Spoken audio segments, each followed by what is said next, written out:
सभी को नमस्कार। मैं हरकिरत सिंह स्वागत करता हूं फोकस एजुकेशन आहोर के यूट्यूब चैनल पर। और एक बार फिर से लेके आए हैं आपके सामने विश्व दर्शन का। आज हमारा सेकंड पॉइंट है। पिछली क्लास के अंदर हमने देखा था पूरे विश्व को घूम करके, और उसमें देखा हमने कि कौन सा महाद्वीप और कौन कौन से महासागर हैं और किस प्रकार से महाद्वीप जो है दूसरे महाद्वीपों से अलग होते हैं। तो चलिए आज हम चर्चा करने वाले हैं एशिया महाद्वीप पर, यानी अब हम चलेंगे बड़े से छोटे की ओर। तो सबसे बड़ा जो महाद्वीप है वो है एशिया महाद्वीप। तो शुरू करते हैं एशिया महाद्वीप। तो सबसे पहले आप देखेंगे कि जो एशिया महाद्वीप है ये किस प्रकार से पहले दूसरों से अलग होता है। और दूसरी बात आपने यहाँ पे जो ध्यान रखनी है वो क्या रहेगा हमारे पास में, कि इसका जो क्षेत्रफल है ये ध्यान रखिएगा कि ये विश्व का सबसे बड़ा महाद्वीप है। विश्व का सबसे बड़ा क्या है, महाद्वीप है। तो इसकी चर्चा करते हैं। बात आती है हमारे पास में सबसे पहले एशिया महाद्वीप के बारे में। ओके, एशिया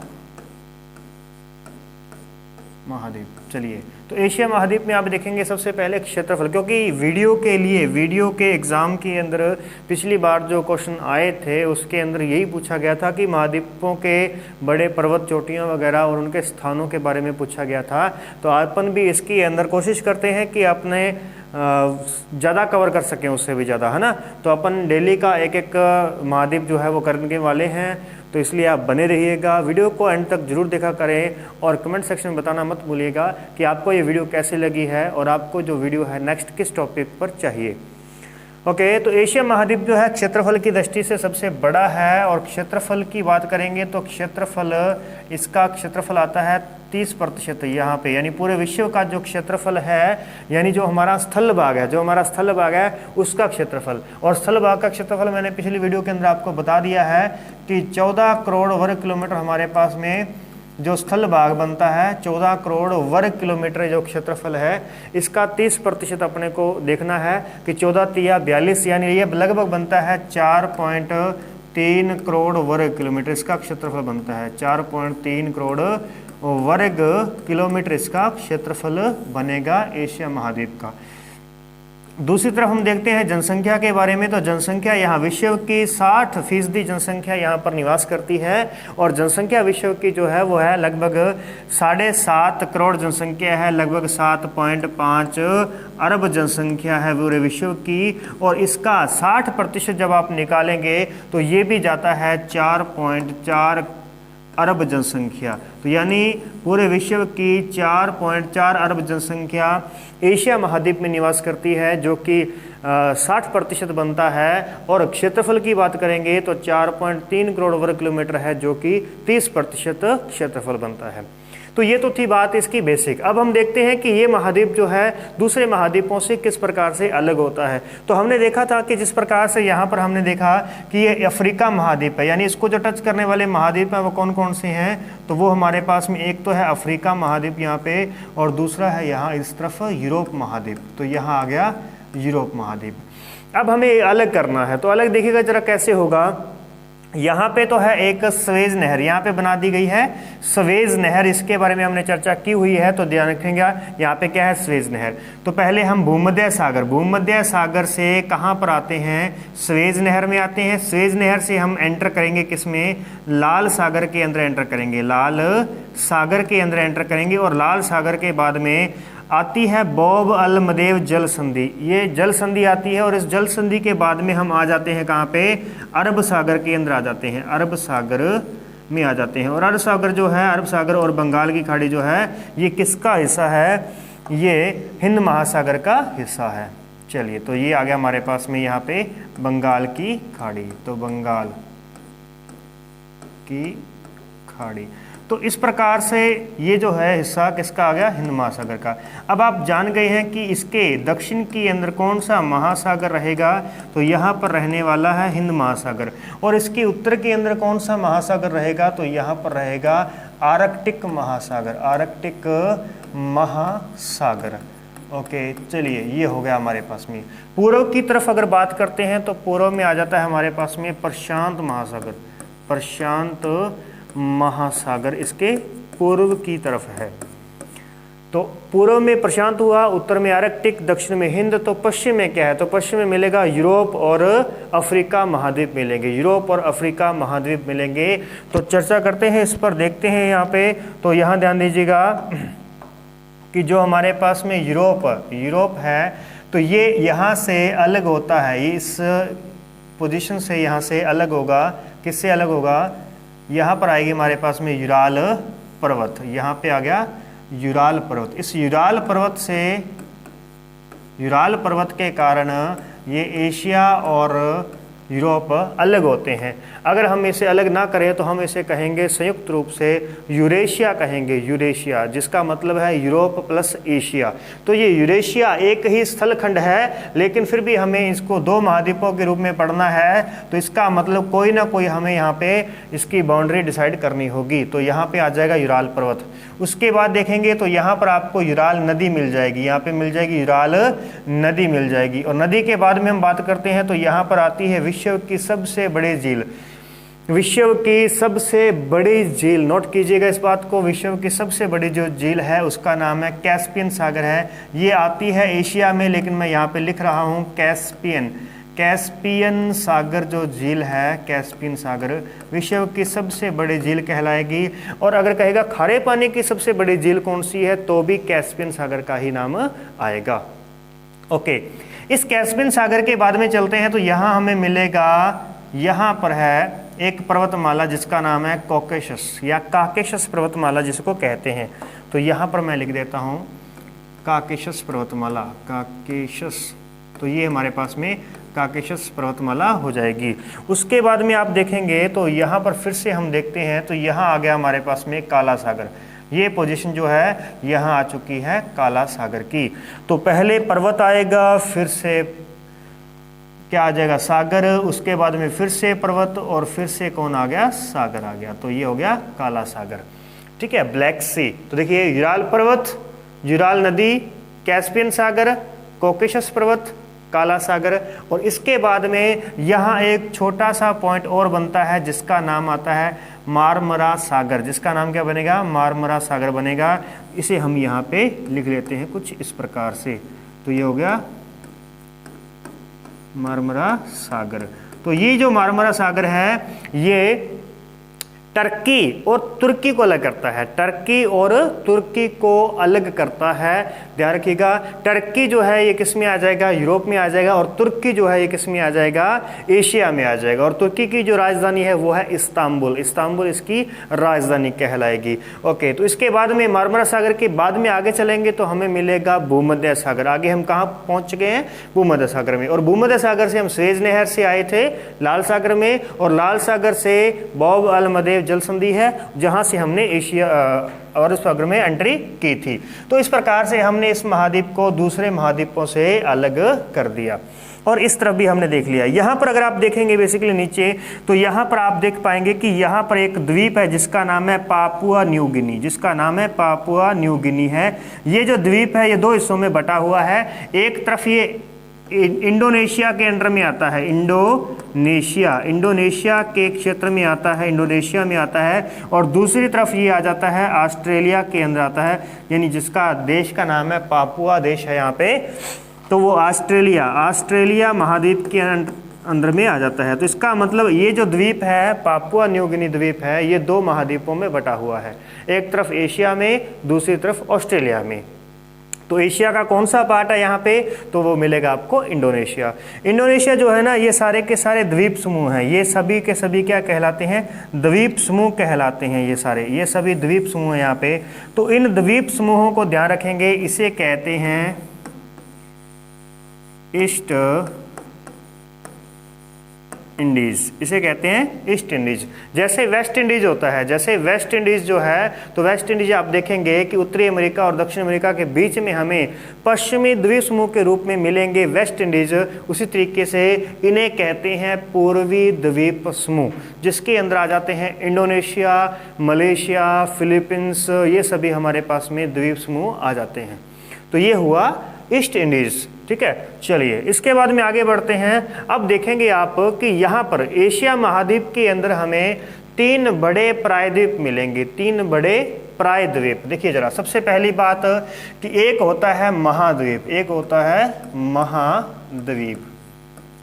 महाद्वीप जिसके ऐसा स्थलखंड जो कि बहुत विशाल हो और उसके चारों ओर लगभग जल राशि होगी तो उसे हम महाद्वीप कहेंगे, और सबसे बड़ा महाद्वीप बनेगा एशिया। एक होता है प्रायद्वीप, एक होता है प्रायद्वीप, यानी ऐसा स्थलखंड जो कि तीन तरफ से जल से घिरा होगा, तीन तरफ से जल से घिरी हुई राशि को प्रायद्वीप कहते हैं। और विश्व का सबसे बड़ा प्रायद्वीप जो है वो है अरब का प्रायद्वीप। ये कौन कहलाएगा? अरब का प्रायद्वीप। और महाद्वीप कौन सा कहलाया? एशिया कहलाया। इसके बाद आप देखेंगे एक होता है द्वीप, यानी चारों तरफ से जल से घिरा हुआ स्थलखंड, लेकिन उतनी बड़ी विशाल आकृति का नहीं, छोटी स्थलाकृति का होगा तो उसे हम द्वीप कहेंगे।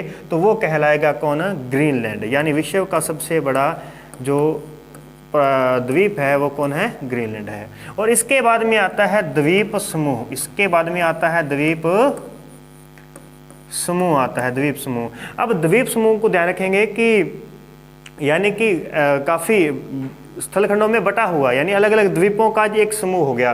तो द्वीपों का समूह जो है ये कौन है? इंडोनेशिया। तो विश्व का सबसे बड़ा इंडोनेशिया, विश्व का सबसे बड़ा द्वीप समूह इंडोनेशिया, विश्व का सबसे बड़ा द्वीप ग्रीनलैंड, प्रायद्वीप अरब का प्रायद्वीप, महाद्वीप एशिया। तो ये होगी स्थलखंड आकृतियाँ, यानी स्थल की आकृतियाँ होगी अलग अलग तरीके से। ऐसे ही होती हैं जल की आकृतियाँ भी होती हैं, जिसमें महासागर होते हैं, सागर होते हैं, समुद्र होते हैं, खाड़ियाँ होती हैं। तो इनकी भी चर्चा हम आगे करेंगे। चलिए यहाँ देखते हैं, वापस लौटते हैं यहाँ पे। तो अब हमें इसकी इम्पोर्टेंट पॉइंट देखने हैं जो कि आपके वीडियो के अंदर दिया गया है कि भी पर्वत पढ़ने हैं, उनके नाम, उपनाम या स्थल देखने उसके, या घास मैदान देखने हैं, तो हम उसकी चर्चा करते हैं। चलिए, अब आपके पास में जो सबसे इम्पोर्टेंट पॉइंट निकल के आता है, एक पॉइंट ये भी है कि जो यहाँ पर ये यहाँ से एक लाइन निकलती है जिसको कहते हैं कि कर्क रेखा। ये कौन सी है? कैंसर लाइन है, कर्क रेखा कहते हैं, ये होगी कर्क रेखा। और नीचे यहाँ से देखेंगे तो नीचे इस पॉइंट से लगभग यहाँ से गुजरेगी हमारे पास में से, ये होगी कौन सी? भूमध्य रेखा। तो यहाँ से दो भूमध्य रेखा। तो अब आप देख पा रहे हैं कि जो एशिया महाद्वीप है, एशिया महाद्वीप है, ये बेसिकली उत्तरी गोलार्ध में स्थित है। कहाँ पे स्थित है? उत्तरी गोलार्ध, यानी ये 0 डिग्री भूमध्य से उत्तर में है, तो ये उत्तरी गोलार्ध में स्थित है। उत्तरी गोलार्ध में भी देखेंगे तो ये 23.5 डिग्री उत्तरी अक्षांश, ये हो गया हमारे पास में कौन सा? कर्क रेखा। अब ध्यान रखने वाली बात क्या है कि मैंने आपको पहले भी बताया है कि जो हमारे पास में ताप कटिबंध हैं, उन ताप कटिबंधों को अच्छी तरीके से ध्यान रखिएगा। 0 डिग्री है, उसके बाद में कर्क रेखा होती है, यानी 23.5 डिग्री अक्षांश होते हैं, 23.5 डिग्री। उसके बाद में आता है 66.5 डिग्री, 66.5 डिग्री, और लास्ट में आता है हमारे पास में 90 डिग्री और नॉर्थ। ठीक है, इसी तरीके से हम नीचे की ओर जाएंगे तो ये कुछ इस प्रकार से हमें अक्षांश, मुख्य अक्षांश देखने को मिलेंगे। चलिए, अब आपने देखना क्या है कि यहाँ पर आपके पास में है, इसे कहते हैं भूमध्य रेखा, ये कर्क रेखा है, ये मकर रेखा हो गई, ये आर्कटिक वृत्त हो गया। ये क्या हो गया? आर्कटिक, क्योंकि ऊपर आर्कटिक महासागर है तो वहाँ से गुजरने वाली ये लाइन है, तो ये आर्कटिक वृत्त कहलाता है। नीचे अंटार्कटिक का महाद्वीप है तो नीचे इसे अंटार्कटिक वृत्त कहते हैं, तो ये कहलाएगा अंटार्कटिक वृत्त कहलाएगा, और ये कहलाएगा आर्कटिक व्रत कहलाता है। ओके, और इसे कहते हैं उत्तरी ध्रुव और इसे कहते हैं दक्षिणी ध्रुव। अब यहाँ बेसिकली देखना है कि सूर्य की किरणें जो होती हैं वो साल भर, पूरा साल भर इसी क्षेत्र में रहती हैं, कर्क से लेकर के मकर के बीच में। तो ये कर्क से लेकर मकर के बीच का जो क्षेत्र होता है इसे कहते हैं उष्ण कटिबंध। इसे क्या कहते हैं? उष्ण कटिबंध। जी हाँ, जरूर गौर कीजिए इस बात पे। ये होता है उष्ण, यानी कि गर्म। यहाँ गर्म इलाका है तो गर्म को ज्योग्राफिकल लैंग्वेज में क्या कहेंगे? उष्ण कहेंगे, और ठंडे को क्या कहेंगे? शीत कहेंगे। तो जो ठंडा है, ध्रुवों पर ठंड रहती है, तो इसे कहते हैं शीत कटिबंध। तो देखिएगा जरा, ये हो गया हमारे पास में शीत कटिबंध हो गया यहाँ पे।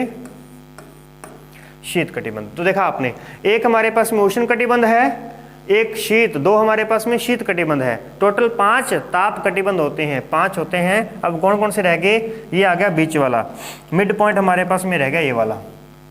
तो ये जो क्षेत्र है, अगर हम उष्ण से ठंडे की ओर जाएंगे तो यानी उष्ण से वो कम होगा, यानी वो कहलाएगा उप उष्ण कहलाएगा।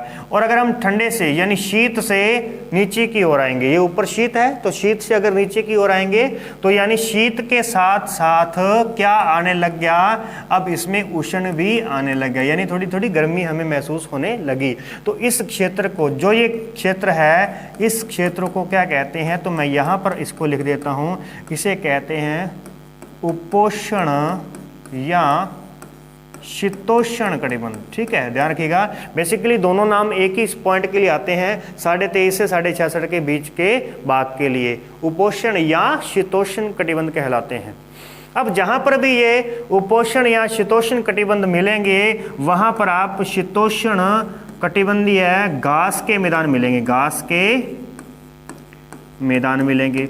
अब ये जो घास के मैदान है, यहाँ पर हमें शीतोष्ण कटिबंध, ध्यान रखिएगा, जो शीतोष्ण कटिबंधीय फसल कौन सी होती है, शीतोष्ण कटिबंधीय फसल कौन सी होती है, तो देखना जरा कि ये शीतोष्ण, अगर अपन यहाँ पे देखें कि अपने यहाँ पे शीतोष्ण कटिबंध कब होते हैं, यानी शीतोष्ण कटिबंध जैसी जलवायु अपने भारत में कब होती है, तो आप देखेंगे जैसे ही कर्क रेखा से सूरज जो है मकर रेखा की ओर जाता है, तो ये जो शीतोष्ण कटिबंध है ये थोड़े से खिसक करके नीचे इस क्षेत्र में आ जाते हैं, यानी इस क्षेत्र को वो कौन सा इलाका बना देते हैं, शीतोष्ण कटिबंध बना देते हैं, यानी कि थोड़ा सा सर्दियों का समय। और सर्दियों के समय में कौन सी फसल होती है, ये आप भरपूर जानते होंगे, सर्दियों के समय होती है फसल कौन सी, गेहूं की। तो ध्यान रखेंगे, गेहूं की जो फसल होती है वो कौन से कटिबंधों में होती है, शीतोष्ण कटिबंधों में होती है। इसका मतलब जहां पर शीतोष्ण कटिबंध है वहां पर हमें गेहूं मिलेगा ही मिलेगा।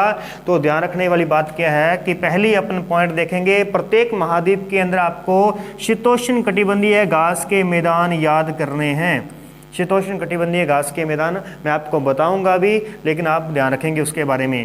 तो एशिया के अंदर शीतोष्ण घास के मैदानों को क्या कहते हैं, स्टेपीज कहते हैं, स्टेपीज। हम अंत में इन सब का इंडेक्स भी बनाएंगे, लेकिन फिलहाल आप अलग अलग से इनको भी पढ़ें। तो ये होता है स्टेपीज कटिबंध।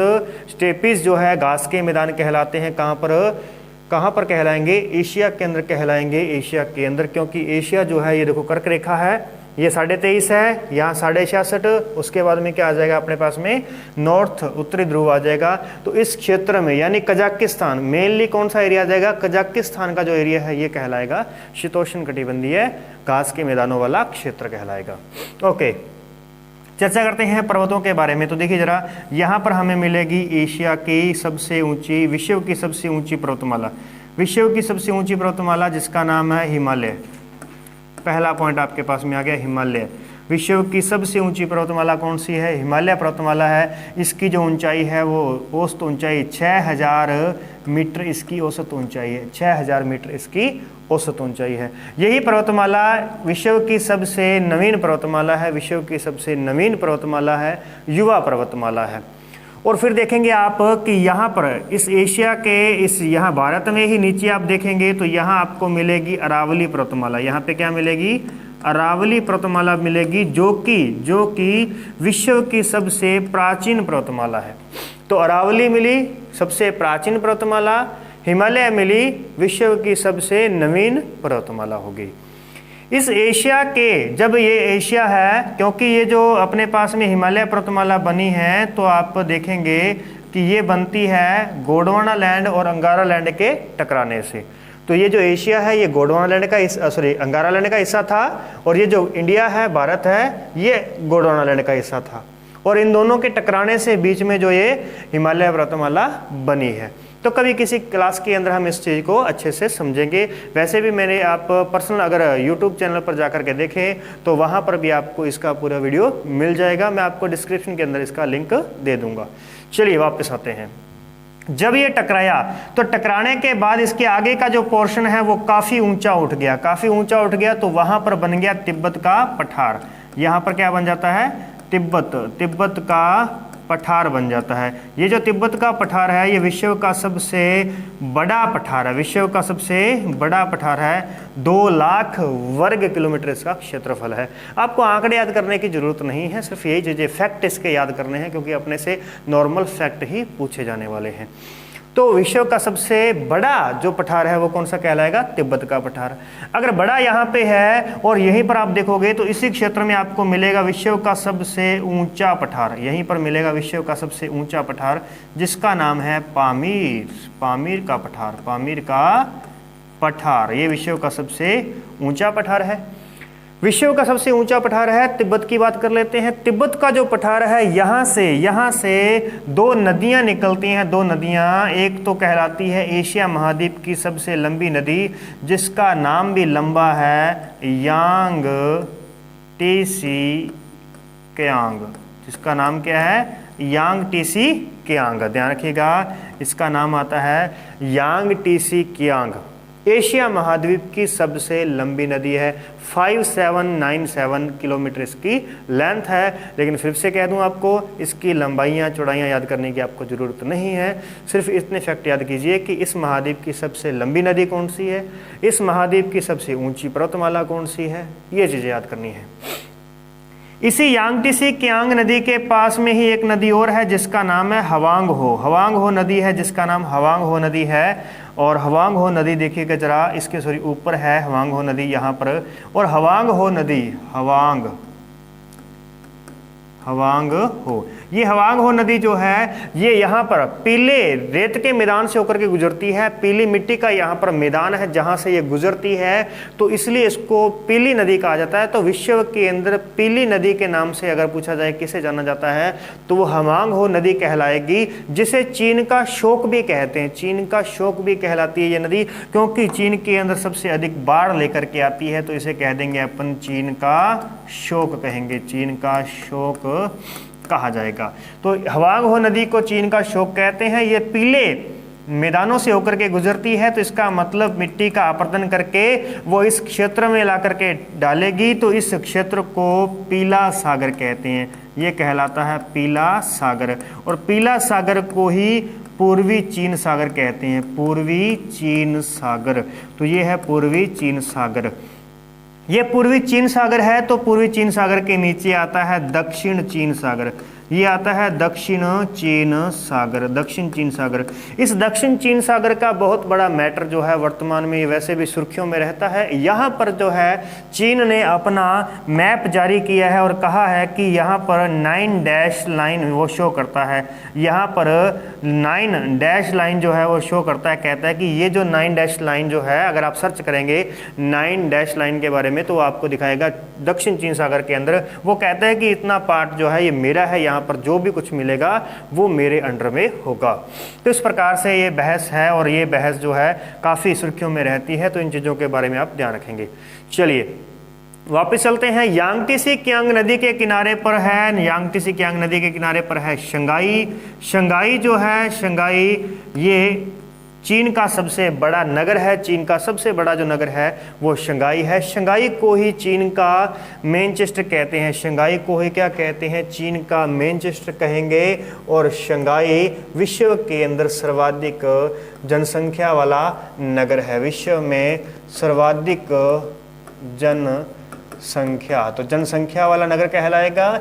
इसे कहेंगे चीन का मैनचेस्टर, चीन का मैनचेस्टर कहेंगे, चीन का मैनचेस्टर। और ध्यान रखेंगे कि भारत का मैनचेस्टर किसे कहते हैं, कमेंट में बताना मत भूलिएगा। आगे बढ़ते हैं। चीन का मैनचेस्टर कहते हैं, इसी के तरीके से आप देखेंगे सर्वाधिक जनसंख्या वाला हो गया। अब देखिए जरा, सर्वाधिक अखबार पढ़ने वाला जो देश है वो कौन सा है? अखबार पढ़ने वाला जो देश है वो है हांगकांग है। हांगकांग जो है ये अखबार पढ़ने वाला देश है। यहाँ देखें तो सर्वाधिक डाकघरों वाला देश कौन सा है? सर्वाधिक डाकघर वाला देश कौन सा है? जहाँ आपको डाकिये मिलेंगे। डाकिया डाक लाया, ये लाया भारत में लाया। कहाँ लाया? भारत में लेके आया है। यहाँ सर्वाधिक डाकघर मिलेंगे। सर्वाधिक नहरों का जाल आपको कहाँ मिलेगा? नहरों का जाल, सर्वाधिक नहरों का जाल जो है ये मिलेगा पाकिस्तान के अंदर, पाकिस्तान, तो सर्वाधिक नहरों वाला पाकिस्तान हो जाता है। ओके, वापस लौटते हैं। चलिए, तो यहाँ तक हमने देखा कि इसकी लंबी नदी यांगटी से क्यांग है, शंघाई यहाँ पे इसका बड़ा शहर है।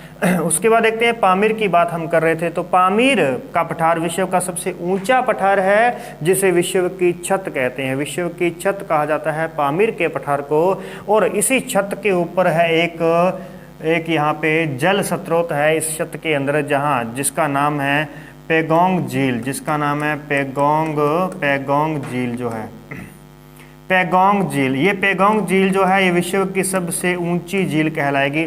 विश्व की सबसे ऊंची झील का नाम है पेगोंग झील और विश्व की सबसे बड़ी झील का नाम है कैस्पियन सागर। दोनों हमें कहाँ मिल रही हैं? यहाँ मिल रही है एशिया के अंदर। कैस्पियन सागर की बात करें तो इसका क्षेत्रफल आता है 3,71,800 वर्ग किलोमीटर, यानी कि ये राजस्थान से भी बड़ी है। अगर राजस्थान को इसके अंदर रख दिया जाए तो वो डूब जाएगा। देखिए कितना बड़ा इफेक्ट यहाँ पे आता है।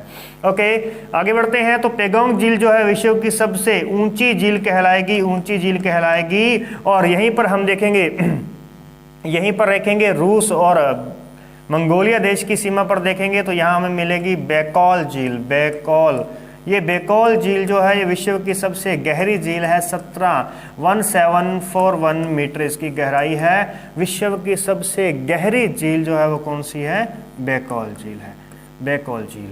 और फिर देखेंगे कि यहाँ रूस आ रहा है। रूस जो है ना, रूस ये विश्व का सबसे बड़ा देश है और ये 2 महाद्वीपों में फैला हुआ है। 2 महाद्वीपों में है रूस। जो रूस का जो पार्टीशन यूरोप में आता है उसे रूस कहते हैं, और जो हिस्सा एशिया में आता है उसे साइबेरिया कहा जाता है। उसे क्या कहते हैं? साइबेरिया कहते हैं। इस साइबेरिया के अंदर क्या है? यहाँ पर बर्फ ही बर्फ ढकी रहती है, बर्फ से ढका रहता है। ये खूब इसका पार्ट जो है बर्फ से ढका रहता है। और जैसे ही यहाँ पर ठंड ज़्यादा बढ़ने लगती है तो उस समय क्या होता है कि यहाँ के जो सार्स हैं, साइबेरिया के जो सार्स हैं, वो इस दूरी को तय करते हुए आते हैं, सीधे आते हैं। कहाँ पे आते हैं? सीधे मिलेंगे आपको केवलादेव घना पक्षी विहार के अंदर मिलेंगे, भरतपुर के अंदर मिलेंगे।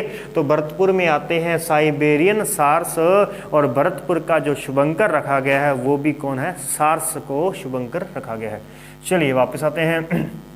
अब देखेंगे आप कि इस साइबेरिया को पार करने के लिए एक यहाँ पे रेल मार्ग बना हुआ है। एक रेल मार्ग है यहाँ पे जिसका नाम है ट्रांस साइबेरियन रेल मार्ग। ट्रांस साइबेरियन रेल मार्ग कहते हैं।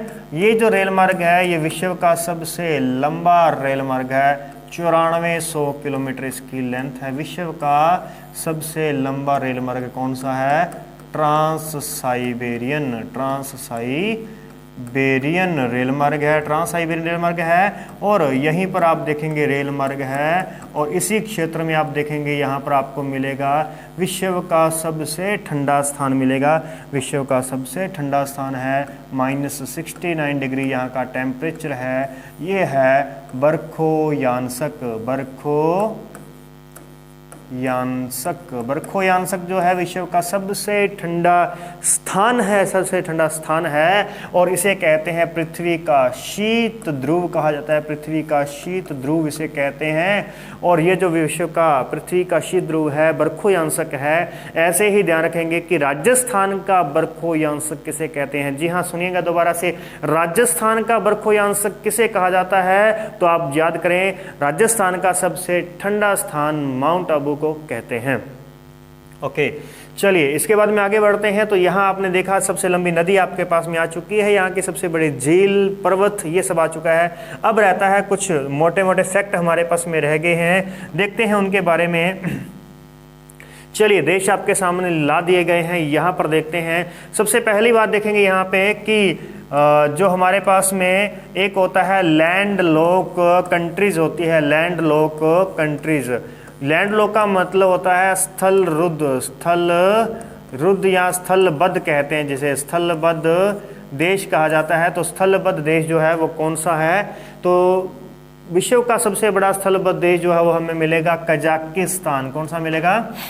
कजाकिस्तान मिलेगा। और कजाकिस्तान के अलावा यहाँ पे तुर्कमेनिस्तान है, अफगानिस्तान है, उज़्बेकिस्तान है। ये सब हमें क्या मिलते हैं यहाँ पे?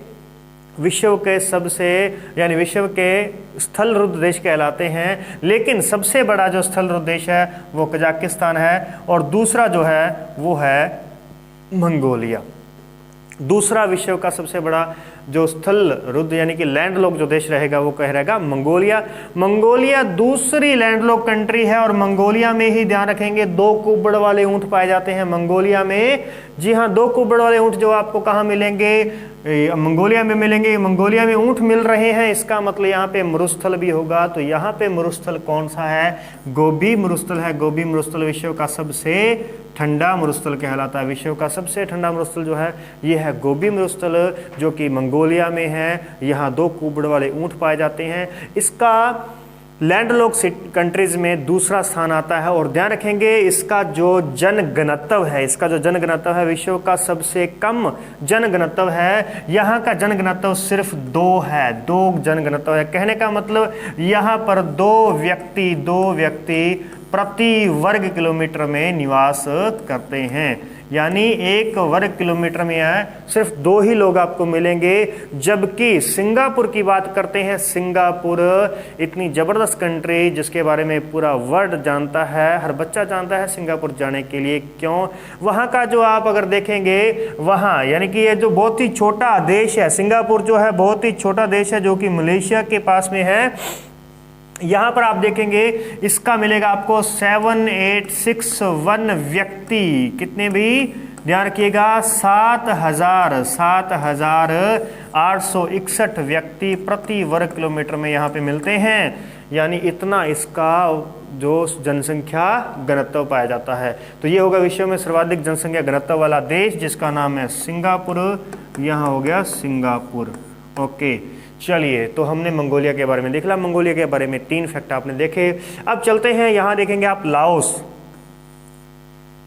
लाओस में देखेंगे आप, लाओस जो है पूर्वी एशिया का एकमात्र लैंडलॉक कंट्री है। लैंडलॉक कंट्री पूर्वी एशिया की कौन है? लाओस है। लाओस के साथ में है थाईलैंड के साथ में है म्यांमार। इन तीनों को जोड़ेंगे तो बनेगा त्रिभुज बनेगा, यानी कि स्वर्णिम त्रिभुज। अगर आपसे पूछा जाए विश्व में स्वर्णिम त्रिभुज कहाँ पे है, स्वर्णिम त्रिभुज, तो ये रहेगा स्वर्णिम त्रिकोण जो है। इसमें कौन कौन से देश आते हैं? लाओस, थाईलैंड और म्यांमार। लाओस, थाईलैंड और म्यांमार आता है। लाओस जो है पूर्वी एशिया का स्थल रुद्ध देश है।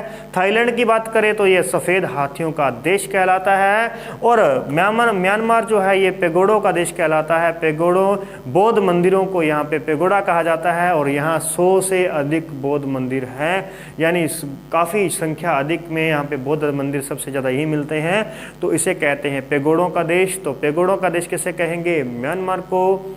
सफ़ेद हाथियों का देश किसे कहेंगे? थाईलैंड को।